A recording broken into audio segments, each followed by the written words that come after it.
is upset. Harvick is not a guy you want to mess with. Both batteries. What are you doing? Watch this. Oh, here we go.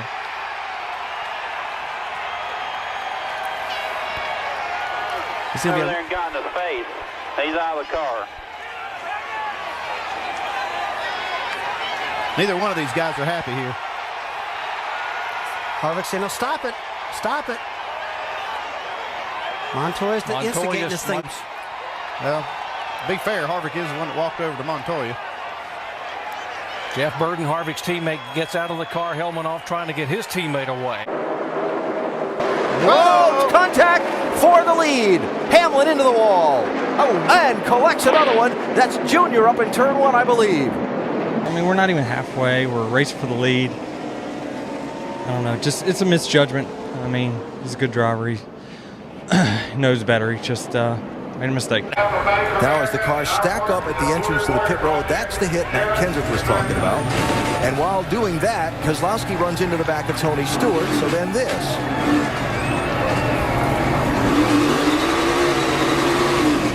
From Tony Stewart's bumper camera. And on the cool-down lap,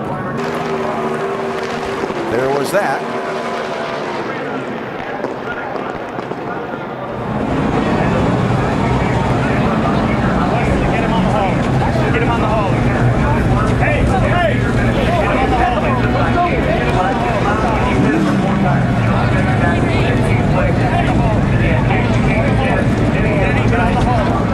Yeah, we were on that green-white checker. We had Brad behind us. We knew he was going to be aggressive because it's his only shot, but it's, you know, he just ran right into us and knocked us up the racetrack, and I showed him his displeasure on the cool-down lap, and I brake-checked him down the back stretch to give everyone the whole story, and then he tried to spin us out. Then we got to pit lane, and he just plowed into the 14 and the 20.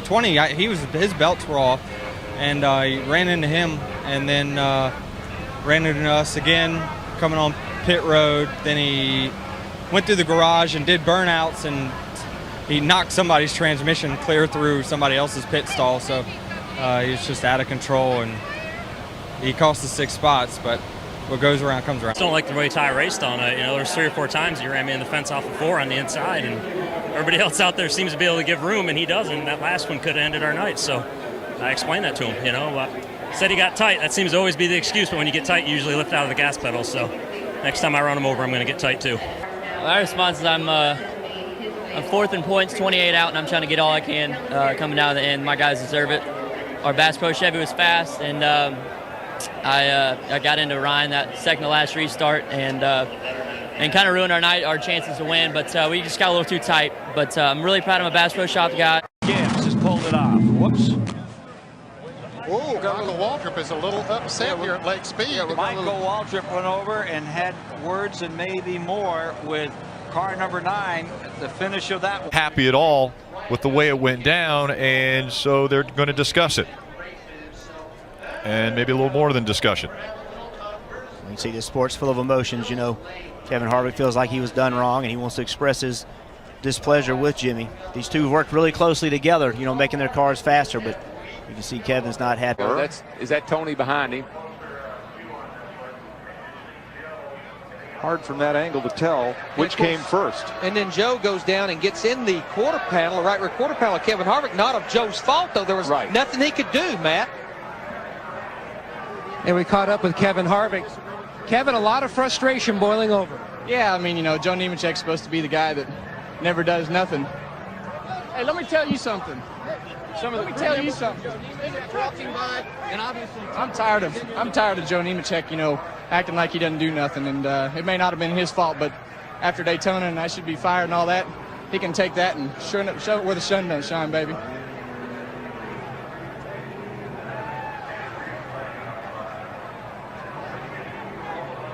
Was hit by Stewart, or whether there was contact that precipitated the spin. But the result, 9 or so cars are pretty badly damaged. Pretty smart guys. They don't take their helmets off till they get to kind of growling at each other. And boy, we talk about this all the time, Benny. When you get hit going into a corner, you don't save that race car. There's nothing you can do. Oh, here we go. Oh, yep. Angry drivers, we've got some tonight.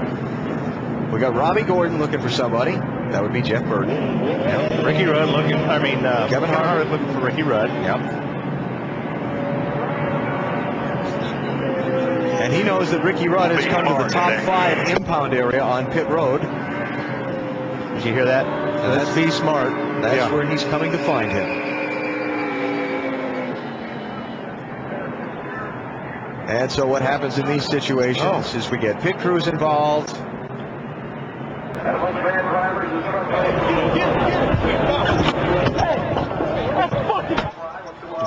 Here we go.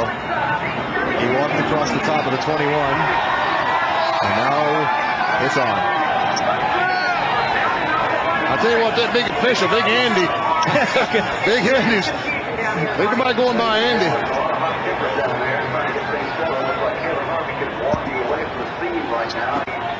That's Todd Berry, the crew chief.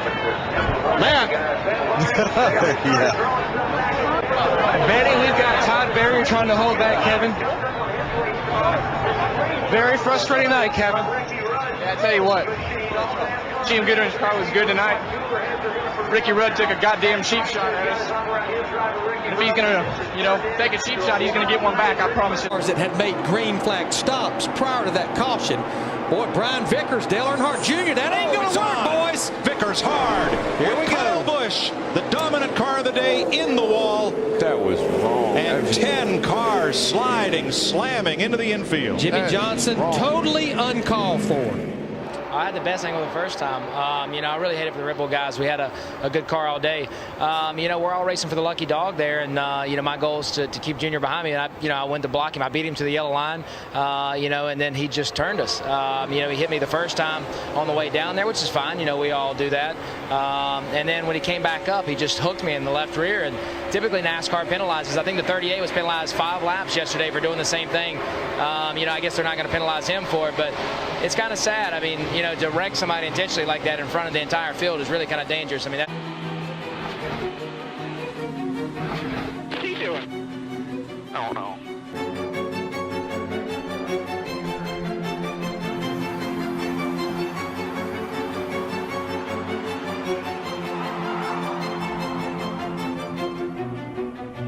An amazing day. It lived up to the billing. Round of 12 in the rear view mirror. We get ready. We move on. Martinsville up next.